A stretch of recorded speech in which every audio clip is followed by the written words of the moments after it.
Se poser des questions, tel pourrait être le leitmotiv du catéchisme des paroisses réformées de l'arrondissement.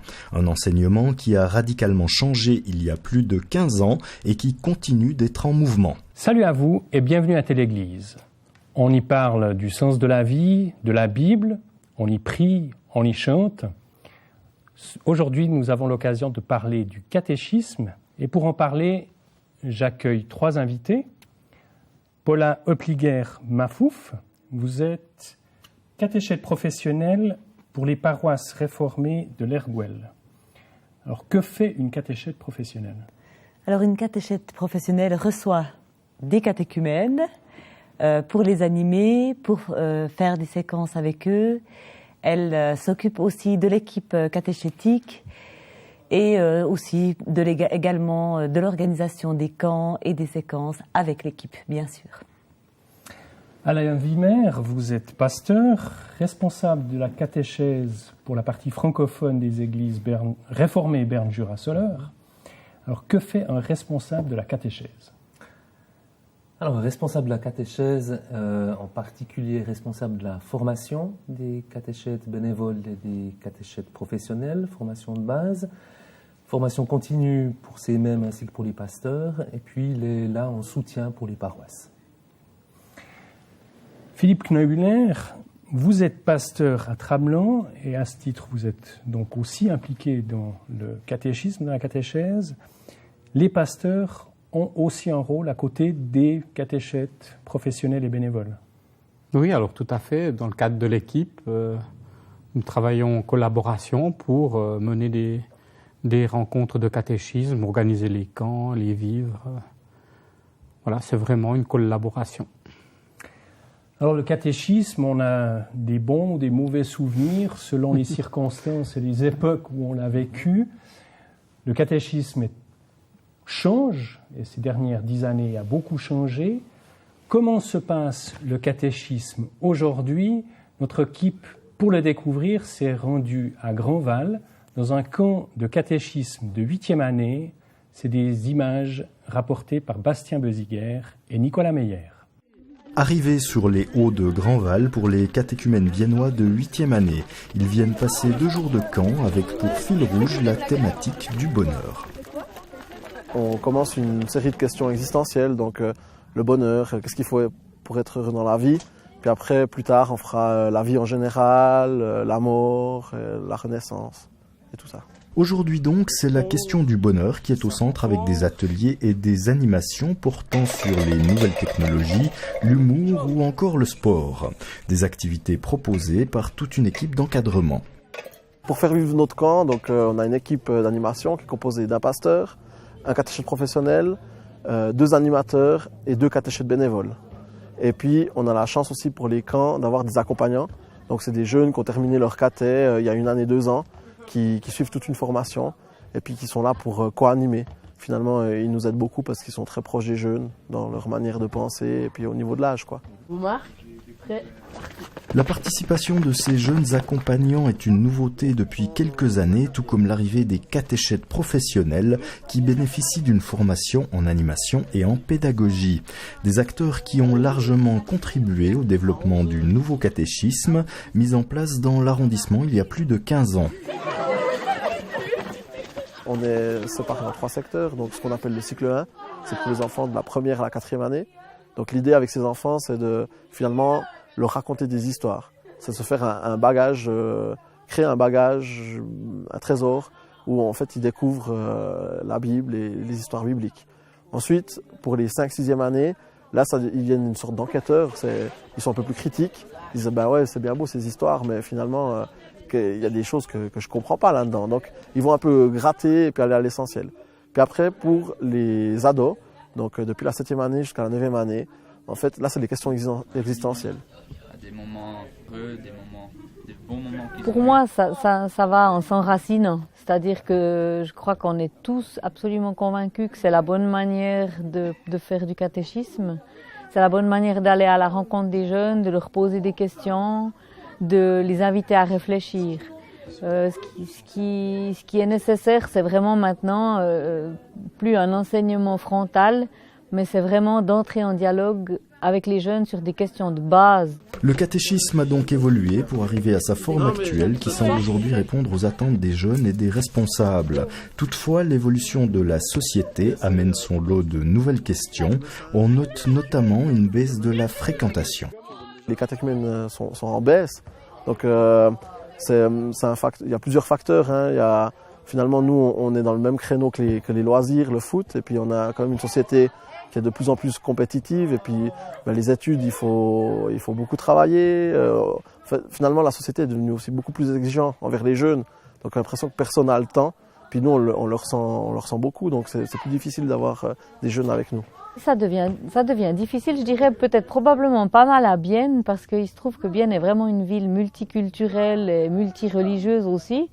Et puis qu'il y a énormément de gens sans confession, puis qui veulent plus entrer dans l'église pour diverses raisons. Donc ça devient difficile, et puis on est dans une période où la société est frileuse, et les autorités sont frileuses par rapport à tout ce qui est religion. Il y a une espèce comme ça de trouille généralisée, on met un peu tout et n'importe quoi sous religion, puis du coup on risque de claquer la porte aussi à ceux qui n'ont pas des visions de prosélytisme, et puis qui ont simplement des valeurs à apporter puis à transmettre, qui sont quand même dans notre héritage. Donc ça, c'est vrai que c'est un peu dommage. Des solutions, il faudra qu'on se rapproche de région en région pour essayer d'atteindre des masses plus intéressantes d'animation. Mais sincèrement, on ne sait pas.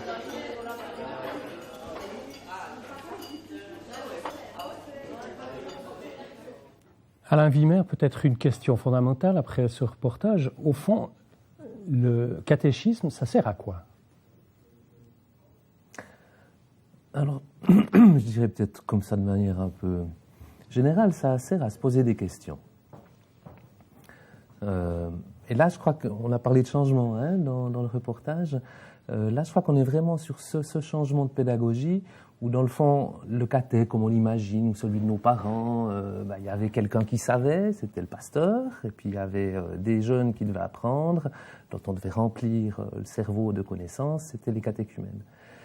Et puis là, je crois qu'il y a vraiment un changement de paradigme. L'idée, c'est, dans le fond, c'est pas tant de savoir ou d'apprendre que de se poser des questions, et des bonnes questions, des questions qui font sens. Et on va se les poser ensemble. C'est pour ça aussi qu'on voit qu'il y a une équipe. On va se les poser ensemble, catéchumènes, jeunes et adultes.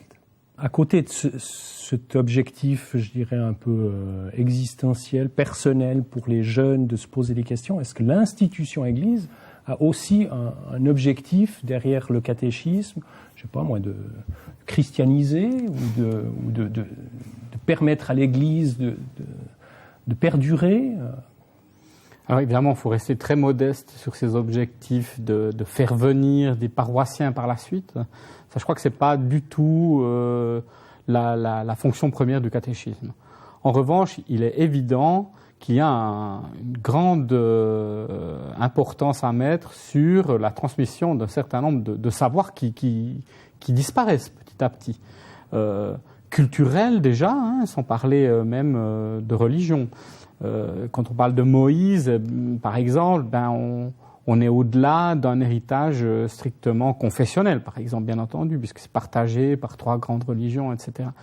Mais il y a aussi l'aspect, bien entendu, de mettre le pied à l'étrier de ces jeunes dans un monde nouveau pour eux, bien souvent, qu'est l'Église, la paroisse, de montrer que c'est formé de gens divers, qu'il y a de tout, qu'on n'a pas des auréoles autour de la tête, qu'on est comme les autres, mais justement qu'on se pose des questions, et puis on essaye par bribes d'apporter des réponses, bien entendu, ensemble. Et ça, Alain a bien fait de le souligner tout à l'heure. Donc il y a vraiment cet aspect communautaire qui est vécu déjà dans la catéchèse, mais qui, dans le fond, rejaillit aussi sur l'image de l'Église qu'on donne à ces jeunes pour dire ça de manière très modeste, ne pas les en dégoûter déjà. Alors, se poser des questions ensemble, dimension communautaire, comment ça se vit, Madame Opplière, Mafouf? Comment vous vivez les jeunes qui viennent? Est-ce qu'ils n'ont pas quand même l'impression de venir apprendre quelque chose? Est-ce que c'est facile de les faire se poser eux-mêmes des questions? C'est facile dans la mesure où on leur donne les outils pédagogiques nécessaires. C'est-à-dire que nous, en tant qu'équipe catéchétique, on doit vraiment réfléchir à ce qui permet à ces jeunes de se poser des questions, d'expérimenter aussi, parce que c'est à travers l'expérience justement des rencontres basées pour les plus jeunes sur les récits bibliques, vivre ces récits bibliques directement, pour les plus anciens, pour les plus âgés à partir de l'adolescence, des grandes thématiques qui vont aussi vivre aussi également dans les camps, et à partir de là se poser les bonnes questions. C'est en vivant qu'on peut se poser les bonnes questions. Je pense que vraiment un des apports de cette manière de faire la catéchèse, ça a été de prendre en compte les catéchumènes et leur âge. Ça veut dire que c'est vraiment la personne du catéchumène qui va être mise au centre, ses questionnements, sa réalité, son existence. Et ça veut dire aussi qu'on ne va pas donner du caté de la même manière à des enfants qu'à des ados. Là, l'exemple du film, c'était des ados, où effectivement on peut aborder des thématiques qui les touchent, comme le bonheur, vivre ensemble, moi et le groupe, comment est-ce que je suis. Et puis avec les petits, on va d'abord raconter des récits bibliques. Alors c'est pour ça que je me suis permis de prendre, là, on appelle ça un kamishibai. Alors c'est un théâtre d'images. Alors c'est un moyen parmi d'autres pour raconter des histoires bibliques. Alors ici, c'est l'histoire du départ d'Abraham. Et puis au fur et à mesure, on va découvrir ce qui se passe. Donc ça, c'est pour des enfants de quel âge? Alors ça, c'est les enfants qui sont de la première à la 4e année d'école, donc 6 à 10 ans. Donc on va vraiment tourner autour des récits bibliques. Et puis, comme c'était dit dans le reportage aussi, le cycle 2, donc ça veut dire les préadolescents, on va aussi prendre en compte le fait qu'ils grandissent, qu'ils s'intéressent, qu'ils se posent des questions, et on va les accompagner dans ce questionnement-là. Et puis, avec les ados, alors les ados, dans le fond, ils recommencent tout, on sait bien. Si on a eu des ados ou si on les a, tout à coup, ils ne savent plus qui ils sont. Ils commencent à s'interroger, à savoir qu'est-ce que je fais là, etc. Et on va les accompagner dans ces interrogations en recommençant autrement, donc en prenant en compte leur existence et leurs questions. Et donc là, les récits bibliques vont plutôt venir dans un deuxième temps pour éclairer ce qui se passe.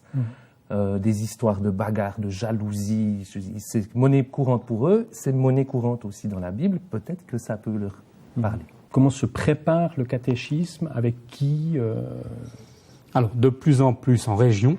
Alors, je suis pasteur à Tramelan, mais dans le fond, je suis amené à avoir des catéchumènes de toute la vallée de Tavannes, de la Prévôté, de Tramelan. Et ça se prépare en équipe aussi transparoissiale, avec des pasteurs, des catéchètes professionnels et bénévoles, des jeunes accompagnants, comme on l'a vu dans le reportage, et puis des équipes catéchétiques qu'il faut aussi former, bien entendu. Il faut qu'ils fassent connaissance aussi entre eux, parce qu'ils ne se connaissent pas forcément. Ça, c'est aussi une nouveauté, c'est assez récent. Donc, il y a un aspect très, très important qui est l'animation au départ, pour qu'on ait un groupe qui fonctionne. On va dire ça comme ça. Puis après, bien entendu, que les expériences sont mises en route, et puis le groupe développe ses propres souvenirs, ses propres expériences, et puis grandit comme ça jusqu'à la confirmation. Catéchète professionnel, catéchète bénévole, accompagnant, pasteur. Ce jeu, c'est simple. Chacun connaît son rôle. Comment ça se passe? Oui, c'est simple. Dans le sens que on a tous cet intérêt du caté. On est tous là pour ce caté, pour ces catéchumènes. Et c'est vrai qu'on a un programme prédéfini. On peut le façonner en fonction de l'équipe, en fonction des compétences de l'équipe. Parce que souvent, c'est des gens qui ont tous eu des métiers ou des pratiques professionnelles autres. Et on a tous des compétences très différentes. Et on s'adapte les uns aux autres, on doit se parler, on doit communiquer, on doit se mettre d'accord aussi souvent. Donc ça, c'est peut-être un peu moins simple, mais ça peut être simple, ça peut le devenir en tout cas. Est-ce que le catéchisme est encore adapté à notre société? C'est une question que notre équipe a posée à Marie-Laure Kraft-Gollet. Vous la retrouvez au micro de Nicolas Meyer. Je trouve qu'on est dans une société qui se déshumanise de plus en plus. Et puis j'ai l'impression que c'est de moins en moins facile d'être jeune dans la société d'aujourd'hui, puis de trouver sa place dans la vie. Et je trouve ça regrettable, et ça me fait de la peine, parce que je vois pas mal de jeunes largués un peu, ou qui ont des grosses questions mais qui savent plus très bien où les poser, parce que faut pas faire du souci à papa, maman, ils en ont déjà assez comme ça. Puis ils ont de la peine à trouver des places de travail, les apprentissages, ils reçoivent 60 noms à leur lettre de postulation. Enfin, c'est pas marrant. Je pense que la société s'est durcie pour eux. Et puis nous, il faut qu'on soit là pour le peu qu'on peut toucher. Puis moi, c'est ça qui me rend triste, c'est qu'on en aurait tellement d'autres qu'on aimerait toucher pour retourner à l'essentiel avec eux, puis poser ces questions qu'ils ont le temps de poser nulle part. Mais j'accuse personne, mais ça, je me rends compte qu'il y a du boulot, quoi. Philippe Knabuler, est-ce que, de votre point de vue, le caté est adapté à notre société? En grande partie, je dirais oui. Enfin, j'ai le sentiment, sur ce qu'on vit ensemble, sur les retours que nous avons. Il faut aussi dire que, on a parlé tout à l'heure des jeunes accompagnants. Ils tombent pas du ciel, sont d'anciens catéchumènes. Donc, je pars du principe que si vraiment on était passé complètement à côté de notre sujet, ils n'auraient plus envie de continuer. Alors que là, on a un très grand taux de jeunes qui ont envie de continuer à faire du caté, alors dans un rôle un peu différent, mais enfin quand même, c'est dans l'Église, on va continuer de parler de choses existentielles, de Dieu, de la foi réformée, etc. Donc, si on était complètement à côté de la plaque, je pense que là, on aurait un indicateur qui serait plus mauvais que ça. Donc, je pars du principe que c'est pas si mal, mais on peut toujours s'améliorer, c'est une évidence. Et ce qui devient compliqué maintenant, c'est que dans le fond, on a une catéchèse qui a été faite sur un modèle où un certain nombre de choses étaient présupposées. Et finalement, maintenant, il y a des choses très basiques qu'il nous faut aussi intégrer, rattraper, parce que c'est plus du tout évident. Pâques, Noël, qu'est-ce que c'est? Enfin voilà, c'est plus évident que dans les familles, ce soit très clair. Société aussi du multimédia, du divertissement. Comment intéresser les jeunes qui sont finalement sur leur console, sur leur iPhone, etc. Alors, il faut un effort pour s'en sortir, il faut les tirer hors de là, c'est certain. Mais après, quand on est ensemble, quand on discute, moi, j'ai la certitude que rien ne remplace le contact direct humain. Tous les Facebook du monde ne remplaceront jamais. Je vais prendre un très gros cliché qu'on fait plus d'ailleurs, enfin qu'une guitare et des chants autour d'un feu de camp. Enfin, on le fait plus non plus. Mais dans le fond, ça irait très bien, ça passerait. Ce contact, cet échange réel, ce partage, on mange très souvent ensemble, on fait des choses ensemble, on se déplace ensemble, c'est quelque chose dans le fond que tout le monde apprécie. Et je pense que c'est vraiment un plus d'avoir ces différents acteurs dont on a parlé, de l'équipe catéchétique. Ça veut dire que les jeunes, ils ont en face d'eux des un peu plus vieux qu'eux, qui permettent ce lien, des pas mal plus vieux qu'eux, qui sont les catéchètes bénévoles ou professionnels, des peut-être encore des fois un peu plus vieux, qui sont des pasteurs. Mais dans le fond, ce lien-là, et de pouvoir vivre ensemble des choses, il n'y a pas tellement d'endroits où ça se fait.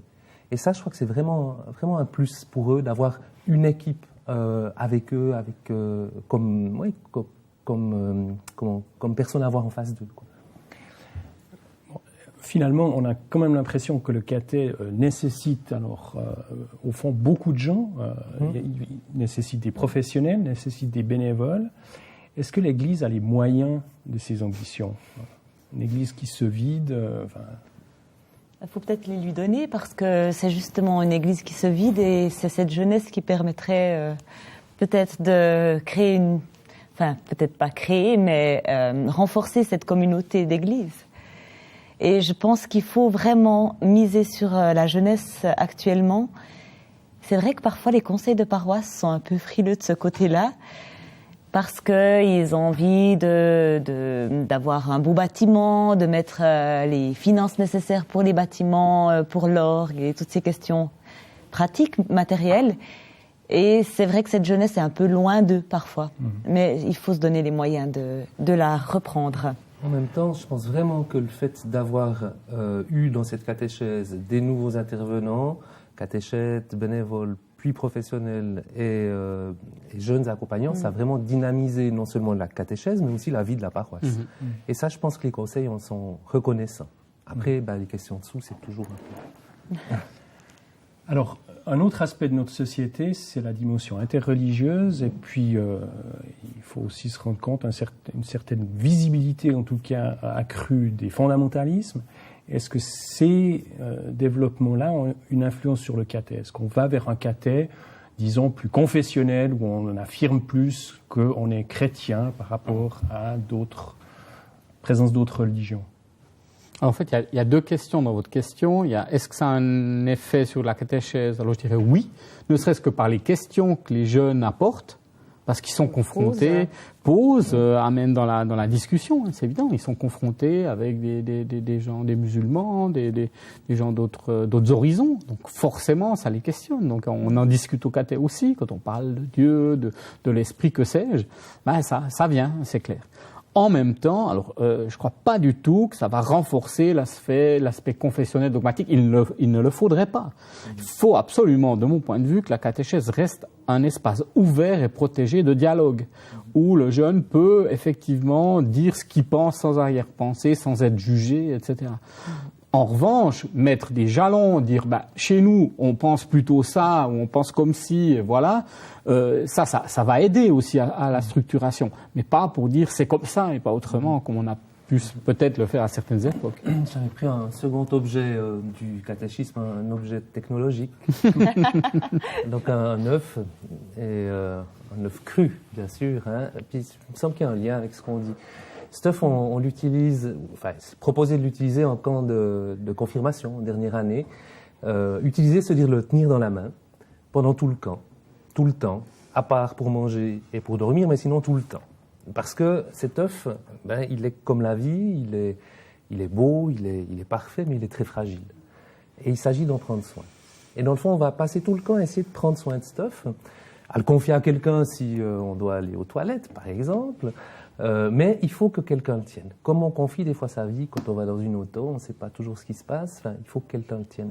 Et dans le fond, je crois qu'il y a vraiment quelque chose du caté qui veut dire, dans le fond, cette vie, elle est belle, elle est fragile, il faut en prendre soin, il faut prendre soin de la sienne et de celle des autres. Donc à mon avis, le caté est plutôt justement une barrière contre le fanatisme. Merci aux invités d'avoir partagé leur enthousiasme pour le catéchisme.